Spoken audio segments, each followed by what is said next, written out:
esto también o no? Es diferente, ¿no? No lo sé, he trabajado en Paris Barco Ah, yo siempre he trabajado la mimbre. la mimbre, la planta está cogida por aquí. La mimbre antes se cogía aquí en el río, se cogía por todas las partes que había río, pero ahora pues no dejan, aparte de que es una limpieza que se hace en el río, pues ahora no dejan y yo no sé a qué vamos a llegar.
el auténtico trabajo de cestería.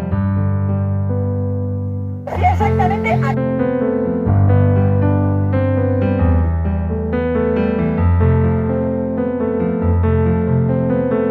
Los de Rizos Suméricas,